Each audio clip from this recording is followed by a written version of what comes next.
నమస్తే welcome to 9 TV నేను ప్రియాంక అధికారం చేతిలో ఉంటే చాలు లొంగిపోవటం లేదా లొంగ తీసుకోవటం అలవాటైపోయిన ఈ వ్యవస్థలో ఒక ఐఏఎస్ అధికారి పేరు వింటేనే అవినీతి పరుల గుండెల్లో రైళ్లు పరిగెడుతున్నాయి.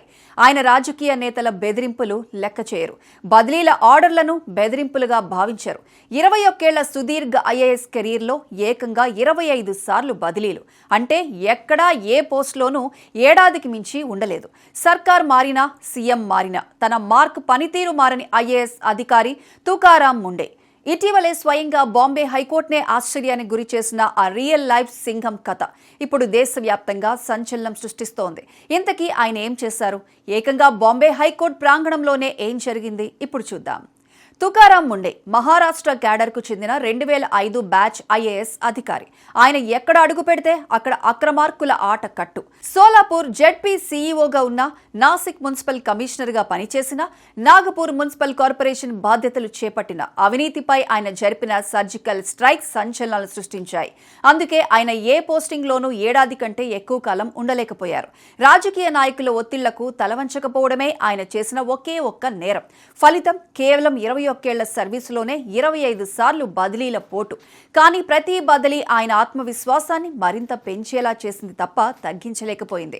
ఇటీవల Maharashtra food and drug administration FDA joint కమిషనర్గా తుకారాం ముండే బాధ్యతలు స్వీకరించారు.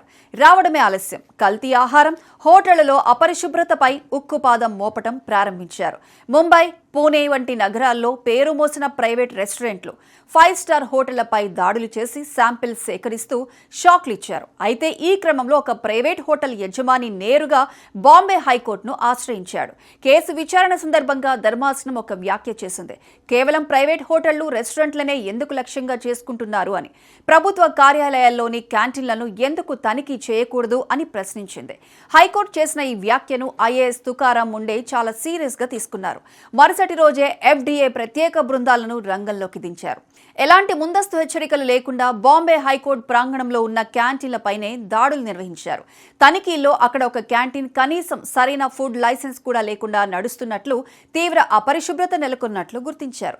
న్యాయస్థాన ప్రాంగణం అని కూడా చూడకుండా నిబంధనల ప్రకారం ఆ క్యాంటీన్ను తక్షణమే మూసివేయించి సీల్ వేశారు. ప్రశ్నించిన హైకోర్టుకే ఊహించని రీతిలో సమాధానమిచ్చి చట్టం ముందు అందరూ సమానమేనని నిరూపించిన ఈ సంఘటనతో దేశవ్యాప్తంగా తుకారాం ముండే పేరు మళ్లీ మారుమోగిపోతోంది.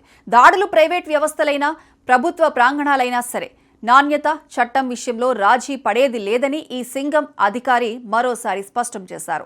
ఐఏఎస్ అంటే కేవలం పదవి కాదు, అదొక నిబద్ధత అని నిరూపిస్తున్న ఇలాంటి నిజాయితీ గల అధికారులకు ప్రజల నుంచి కూడా నీరాజనాలు అందుతున్నాయి. వ్యవస్థలో ఎంతటి ఒత్తిళ్లు ఉన్నా, ఎదురు దెబ్బలు తగిలినా ప్రజా సంక్షేమం, చట్ట నిబంధనలే పరమావధిగా పనిచేసే తుకారాం ముండే లాంటి అధికారులు నేటి తరం ఐఏఎస్ అధికారులకు నిజమైన స్ఫూర్తి ప్రదాతలు. అధికారం ముందో, రాజకీయ బదిలీల ముందో మోకరిల్లని ఈ రియల్ సింఘం భవిష్యత్తులో ఇంకెన్ని సంచలనాలు సృష్టిస్తారో చూడాలి.